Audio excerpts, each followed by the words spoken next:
merci Abdoulaye gis nga réew soo ko yoree walla nga bokk ci ñi ci yor ay pàcc da ngay gëm sa bopp gëm réew mi nga yor xam ni du réew mu ndaw xam ni réew la boo xam ni dafa am passé dafa am histoire yow da nga nekk da nga jël ndonowu réew moo xam ni ay jàmbaaru fàkk tëdd ñoo ko yoroon sa nit sa der gënal la nit feneen fu mu mënti doon la ngay joxe ji feneen ba noppi di jéggaani leneen mais xale yaa ngi taxaw xale yi nag am nañu doole ay xale lañu bëgg nañu am nañu jom mais amuñu luñ def te immigration bi ëpp doole nekkul fii ak France ak Espagne c'est en Afrique c'est sud-sud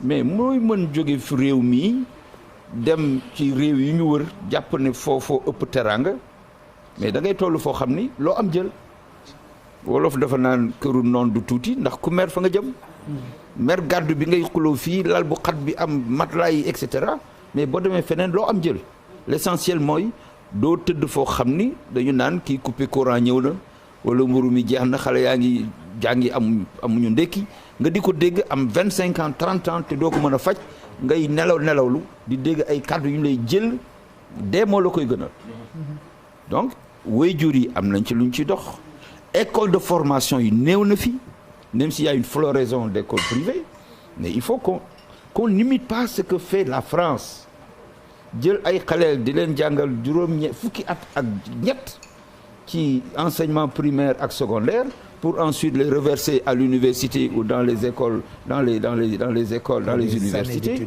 ñu def fa ñeent wala juróom-benni at ba pare duñu mën dara mais loolu yàq la kay bi may jàngale Angleterre mais secondaire bi mais ñeenti at nga fay def ak genn wàll te booy dugg si xam nga déjà yow lan nga bëgg jàng duñ la ci dolli leneen soo paree rek dem nga sa yoon 12th grade boo fa eggee daanaka da ngay am niveau universitaire mais fii dañ lay buure jël sa weccu te way jur yi te barewul ngay paas di dem di yendu di añ internat amatul réduction ci bis yooyu xamatuma ndax mi ngi am ba léegi wala déet bàjjen yi nga daan yendu wala sa kër nijaay comme sama classe gi ñu jox la añ booy dem ñu may la paas amatul nit ñi mënatuñu ko ba foo ñëw ñaari yoon ñu wax la loo xam ni doo ñëwati te ngay xale bu tuuti mu briser sa élan mais c'est compliqué donc tout ça c'est un ensemble. Mais pourquoi les réformes n'arrivent pas ndax li ngay wax ni yëpp réforme moom moo koy lal système bu ñu hérité la aussi mu wane ay limitam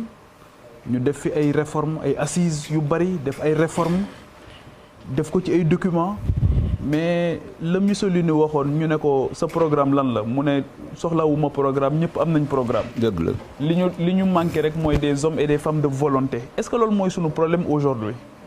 Pape, moi tu sais je suis un admirateur de toi et de tes analyses. C'est comme si tu lis dans ma tête et tu transformes en courage ce que je n'ai pas osé dire. Et ça c'est important. Volonté politique fondamentale moo fi manqué. toog ba noppi nag foog ni toog bi dootoo fi jóge et que par force lu la neex kese ngay demee sa xel ngay demee wut ñoo xam ni dañu lay tàccu yaa fi gën a rafet yaa fi gën a rafet dàll yaa fi gën ba nga mujj gëm loolu fàtte ña nga xam ni ñoo la faloon. Je suis un ancien compagnon du président de la République. Que de fois je l'ai entendu dire boo fàttee la fal foo lekku yomb la ça c'est de sa bouche une litanie permanente. Mais j'ai l'impression qu'il a oublié ñi nga xam ni ñoo ko faloon pas les personnes individuellement prises ça n'a pas d'importance mais cette vague de jeunes qui a remplacé un énorme monument de la politique sénégalaise et qu'il a installé. Il avait toute la légitimité pour mettre un coup de pied dans la fourmilière, faire bouger les choses et ne rendre compte à personne, sauf à sa conscience, parce qu'amoon na cahier des charges en venant.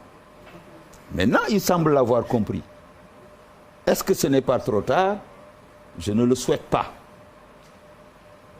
Il ne faut pas que ça soit de la politique. Il faut vraiment que ça change. li nga wax léegi am na des pays de notre continent qui nous charrient tout le temps.